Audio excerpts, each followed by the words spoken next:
book we have descriptions of experiments in ESP between Harold Sherman, the author, and Sir Hubert Watkins, who was an Antarctic explorer.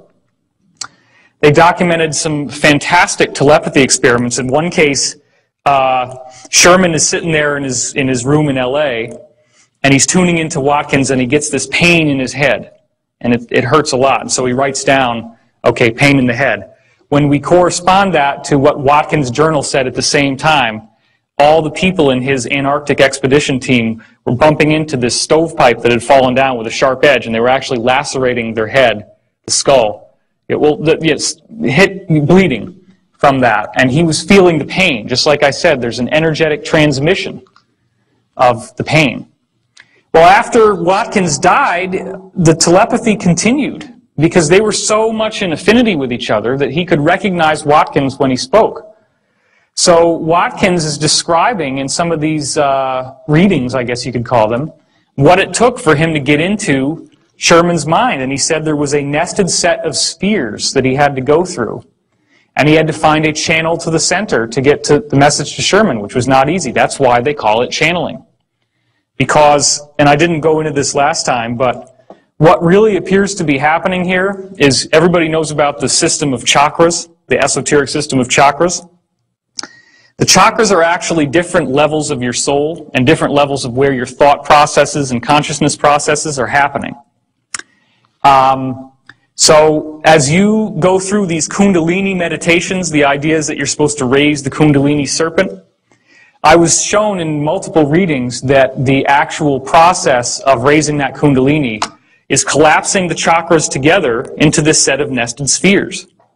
Because when you do that, you focus everything into the one spot in your brain that we're going to go to here.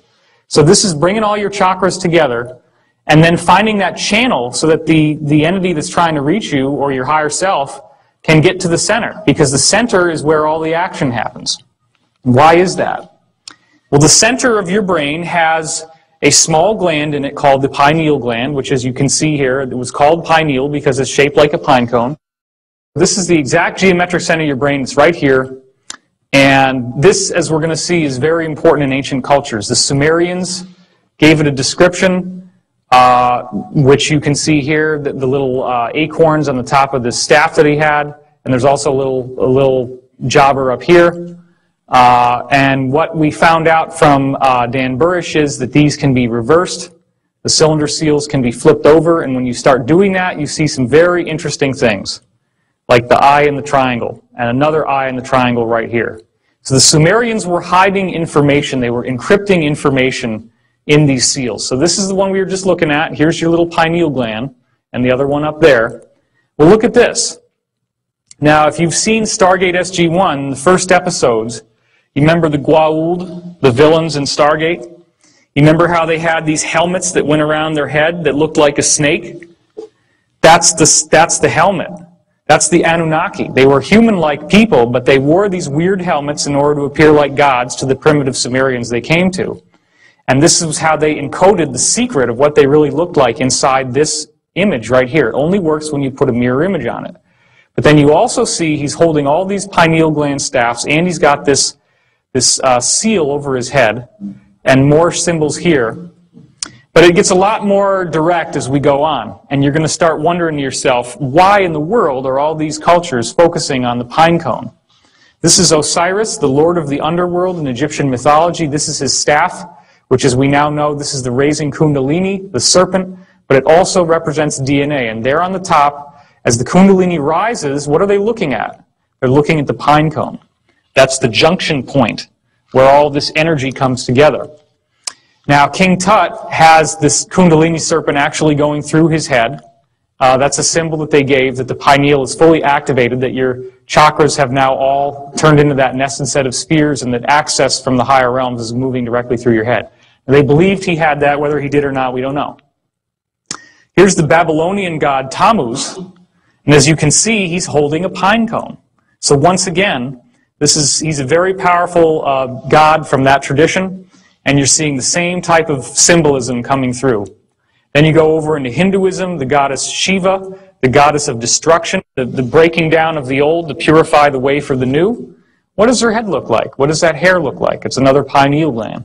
And you've also got the redundancy with the symbol of the third eye, and you've got the serpent wrapped around her head. The same iconography once again. And it's so powerful in the Hindu tradition that even now, it's common practice to wear a symbol of the third eye on your forehead if you're a woman, and they all have these various bindis, as they're called, that they can order and wear. This is, as we go more into more recent gods, the god of drunkenness and revelry, Bacchus. You can see he has the goat-shaped ears here, they're kind of demonic almost looking, and he also has the cloven feet. But then look at this. What's that? There it is again, huh? There's that pine cone. So once again, why do you think alcohol, hard liquor, is called spirits? Think about that for a minute. Because it opens the door to these influences. And the ancient people knew that, that's why they were called spirits.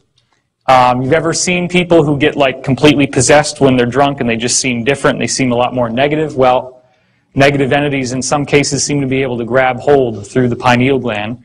And so they knew about all this. They knew that drunkenness and revelry opened up the pineal. That's why he's got it on the top of his staff. Dionysus, who is the usher through the underworld, the usher through death and rebirth, he's also got the pineal gland, the pine cone on his staff. So there's the same message yet again. And here's another image of Dionysus with a bigger pine cone. Well, let's not leave out Buddhism. Check that out, right? Same exact thing once again, the hair. That's another symbol of the pineal gland. And even the fact that it looks like a pine cone with these little, the way that they braided their hair. I mean, all this was done deliberately to honor the pine cone. So then there's a quote from the Bible, "The light of the body is the eye. If therefore your eye be single, your whole body shall be full of light." That's Matthew 6:22. Well, that's pretty weird, huh? Guess how the mainstream Bible scholars interpret this passage I told you yesterday, for those who were here. They say, well, you just have to be single-mindedly focused on God the Father as your salvation. That's why it's one eye. You just want to kind of look at him. This is a single eye, and it makes your whole body full of light. Well, the Bible says God is light, so this is what's going on. It's your hyperdimensional gateway. The third eye, yeah. But surely we say, you know, even though maybe a Bible passage could be interpreted a certain way, it might not mean anything, probably doesn't mean anything. Surely the Vatican wouldn't follow something like this. That'd be silly. There's never any public acknowledgement of it, or do they? Well, check this out. This is the Vatican Square.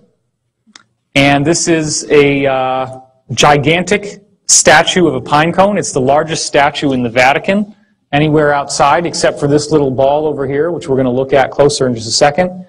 Notice the peacocks, which have a very kind of Egyptian feeling to them, like the ibis, right? The Egyptian ibis. It's a very similar type of bird. And what's this all about? What's that look like to you?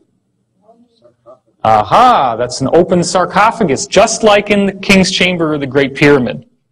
What does the open sarcophagus symbolize in the Great Pyramid? No more death. The transition into spiritual life. Okay? So, this all has to do with, I'm going to start walking a little bit. This all has to do with the knowledge of the higher forces, the sacred geometry. All this stuff focuses on the pineal gland, the pine cone. Now, what do they call this actual part of the Vatican? They call it the Court of the Pine Cone. Okay? How weird is that? But I want to take a look at that little ball, so let's go in closer on it. There it is. That's huge. That's huge. And what's all this? This is like Greek columns, and then you get your saints on the top of the columns here. And here you have, I guess that's called the Basilica over there. But you've got this gigantic ball, much bigger than anything else, and it's mirror polished. Well, that again is a symbol of divinity and the Creator. Okay? Well, there's the pine cone, and here's a guy.